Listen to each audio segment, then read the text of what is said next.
आप देख रहे हैं भवानी टाइम्स।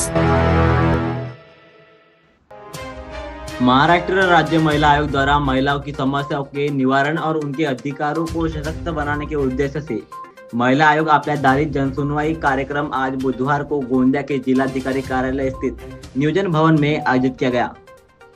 सुबह 11 बजे से शुरू हुई इस जनसुनवाई में जिले की अनेक महिलाओं ने अपनी शिकायतें, प्रकरण और सुझाव सीधे आयोग के समक्ष रखे। महिला आयोग की टीम ने इन शिकायतों की सुनवाई कर त्वरित समाधान के लिए आवश्यक निर्देश दिए। कार्यक्रम की शुरुआत से पूर्व महाराष्ट्र राज्य महिला आयोग की अध्यक्षा श्रीमती रूपाली चाकणकर ने मीडिया से बातचीत कर जनसुनवाई की रूपरेखा और उद्देश्यों की जानकारी दी। जिला प्रशासन ने महिलाओं और सामाजिक संस्थाओं से अधिक सहभागिता करने की अपील की थी।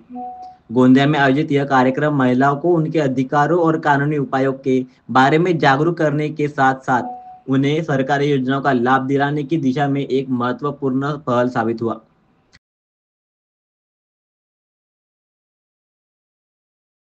गोंदिया जिल्ह्यामध्ये राज्य महिला आयोगाच्या वतीनं आयोग आपल्या दारी या उपक्रमामध्ये जनसुनवणीच्या माध्यमातून 55 तक्रारी या प्रत्यक्ष उपस्थित राहिलेल्या होत्या।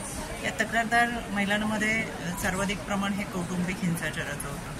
तर मनाला एक समाधान या गोष्टीचं आहे की या 55 तक्रारींमध्ये 7 कुटुंबांचा आज समझोता आमच्या काउन्सिलरच्या माध्यमातून झालाय। त्याच्याबद्दल मी त्यांना मनापासून धन्यवाद देईन, कारण की समाजाचा पाया म्हणून कुटुंबाकडे पाहिलं जातं आणि कुटुंब वाचवण्याचा उपक्रम खऱ्या अर्थाने काउन्सिलरच्या माध्यमातून केला जातो। या सगळ्यांमध्ये ज्या तक्रारी आल्या या तक्रारींच्या जागच्या जागी निपटारा करण्यात आला आणि त्याचबरोबर आमचे 3 पॅनल होते। आमचा एक चौथा पॅनल होता। माझ्या समवेत जिल्हाधिकारी आणि पोलीस अधीक्षक हे संपूर्ण जनसुनवणीसाठी उपस्थित राहिले।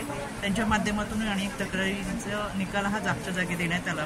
त्याच्यामुळे ह्या गोष्टीचं समाधान आहे की ज्या महिला या ठिकाणी आल्या होत्या त्यांच्या चेहऱ्यावरचं स्मितहास्य ही आमच्या कामाची पावती आणि अनेक वर्ष न्यायाच्या प्रतीक्षेत असलेल्या महिलांना न्याय देण्याची भूमिका आजच्या या जनसुनवणीच्या माध्यमातून घेतली। त्याचबरोबर यामध्ये महिलांच्या काही तक्रारी ज्या होत्या त्याच्यामध्ये आम्ही प्रामुख्याने भर देतो। त्यामध्ये पोलीस अधीक्षक कार्यालय असेल आणि जिल्हाधिकारी कार्यालय असेल यांच्या माध्यमातून बालविवाह, विधवा प्रथा, हुंडाबळी या सगळ्यांचाच खऱ्या अर्थानं समूळ नष्ट करण्यासाठी आणि अंधश्रद्धा निर्मूलनाच्या माध्यमातून खऱ्या अर्थानं चांगल्या पद्धतीचं पुरोगामी महाराष्ट्राचा विचार हा पुढे घेऊन जाण्याचा प्रयत्न या माध्यमातून होईल। राज्य महिला आयोगाच्या वतीनं शिफारस केलेल्या आयसी कमिटीच्या संदर्भातला GR 22 ऑगस्ट 2025 रोजी आली, त्याची देखील प्रभावी अंमलबजावणी करण्याच्या सूचना ह्या संबंधित विभागांना दिलेल्या आहेत आणि मला खात्री आहे जिल्हाधिकारी आणि पोलीस अधीक्षक यांनी आतापर्यंत अतिशय चांगल्या पद्धतीची भूमिका या गोंदिया जिल्ह्यामध्ये पार पाडलेली आहे।